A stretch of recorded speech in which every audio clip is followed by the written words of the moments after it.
Mga mahal na mga kapatid, muli po ay humarap kami sa inyo sapagkat hindi nauunawaan ng iilan kung bakit meron pong mga ministrong katulad namin ang iniwan ang mga lokal upang manindigan sa pagtuturo kung ano lamang ang mga salita ng ating Panginoong Diyos.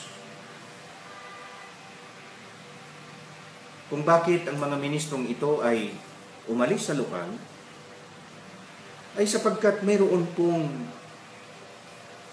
kaukulan ang mga tunay na ministro na siyang kanilang iniingatan na huwag nilang malabag, huwag po nilang madungisan sa harap ng ating Panginoong Diyos. Ano po ba ang kaukulan ng ating unang mga ministro ayon sa ating Panginoong Diyos? Bakit po ba ang Diyos ay naglagay ng mga ministro sa kanyang bayan? Pakinggan po ninyo, Colosas 1:25, ganitong ating mababasa.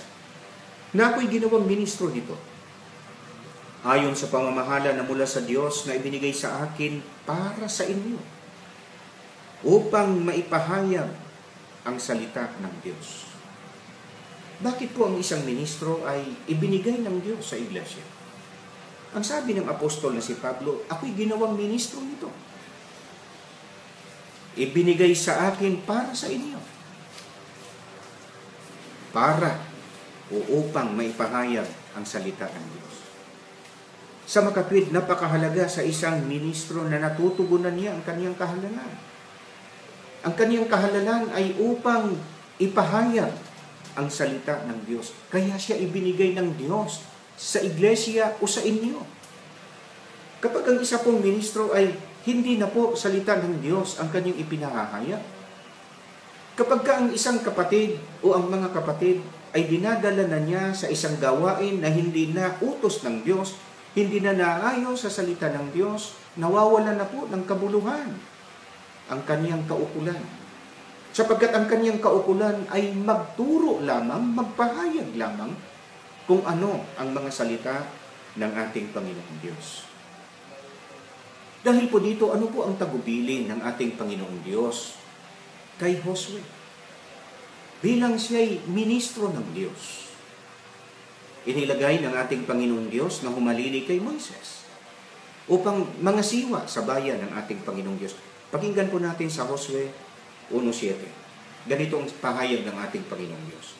Magpakalakas ka lamang at magpakatapang na mabuti, na isagawa mo ang ayon sa buong kautusan na iniuutos sa iyo ni Moises na aking lingkod, upang huwag kang liliko sa kanan o sa kaliwa, upang ikaw ay magtamo ng mabuting kawakasan saan ka man pumaroon.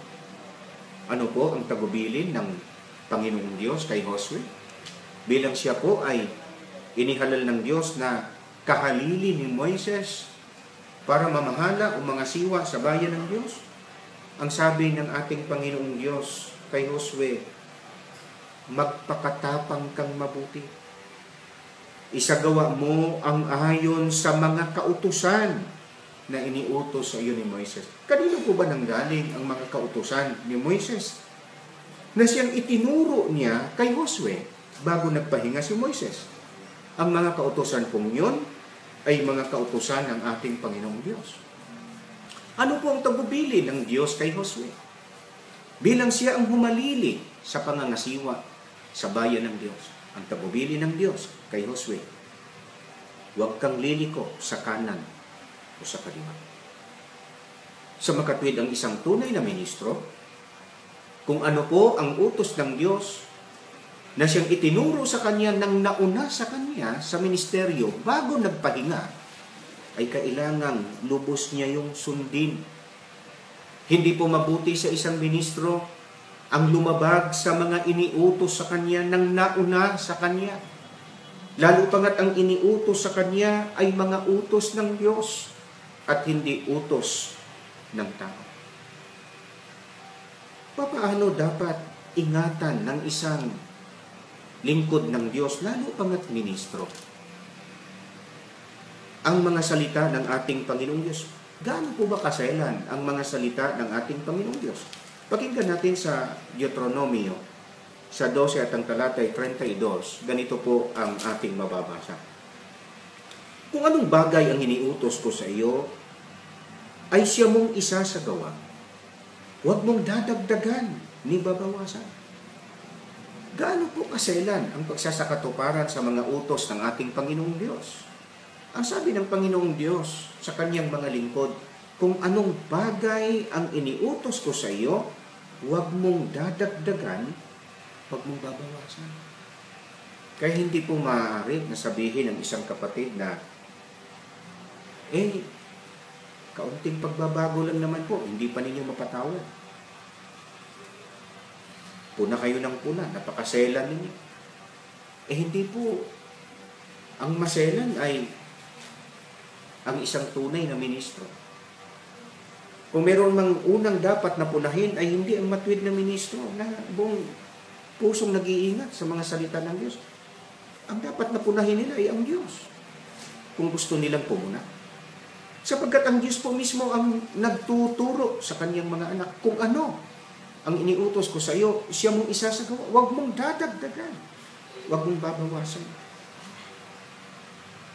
Ano ang pahayag ni Apostol Pablo bilang isa sa namahala sa panahon ng Iglesia ni Cristo sa panahon ng pangangasiwa ng mga apostol? Ano po ang itinuro ni Apostol Pablo sa mga kapatid sa Iglesia? Paano nila dapat ituring? Paanong pag-iingat ang dapat po nilang gawin? At pagsasakatuparan sa mga salita ng ating Panginoong Diyos. Pakinggan po natin sa Galatia sa 1 at ang talatay 8. Datapot kahimat kami, o isang anghel na mula sa langit, ang mangaral sa inyo, ng anumang ebanghelyo na iba sa aming ipinangangaral sa inyo, ay matakwid.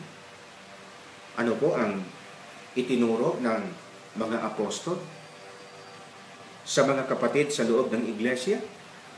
Ang sabi ni Apostol Pablo, kahit pa kami. Sino po ba si Apostol Pablo? Hindi po karaniwang ministro. Siya po ay nangasiwa sa bayan ng Diyos. Ang sabi ni Apostol Pablo, kahit pa kami.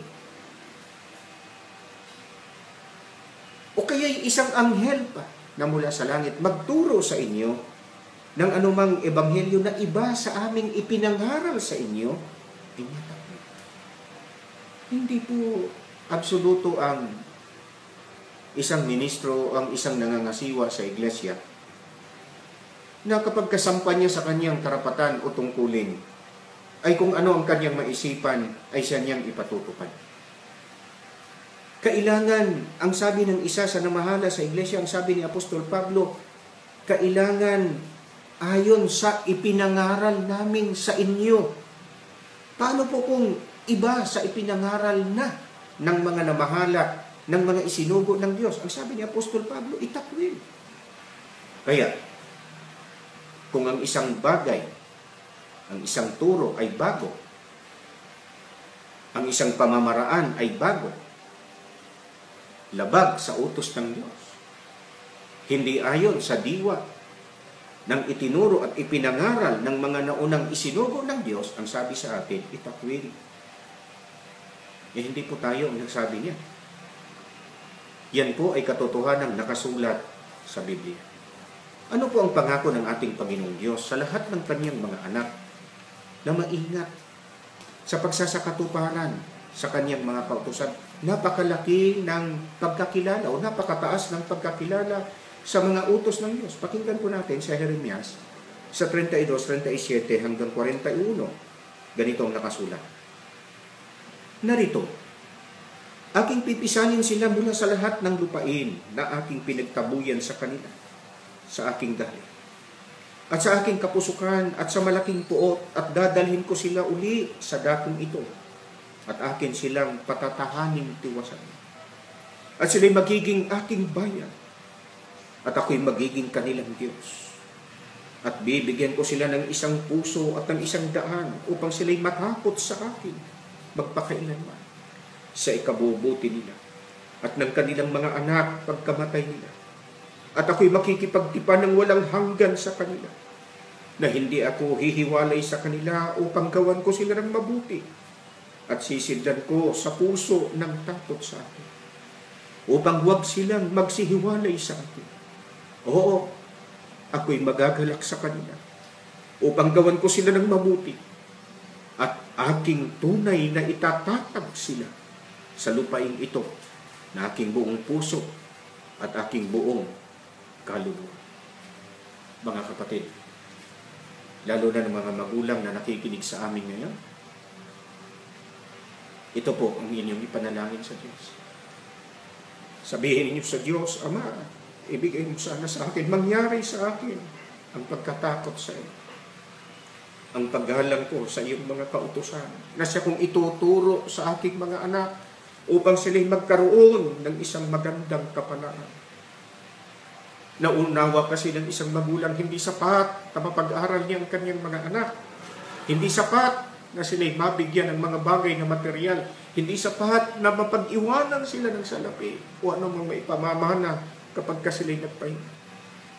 Ang isang tunay na lingkod ng Diyos na magulang sa loob ng Iglesia ni Cristo, nalalaman niya ang tunay na kapalaran ng kanyang mga anak ay ang igalang ang mga kautusan ng ating Panginoon.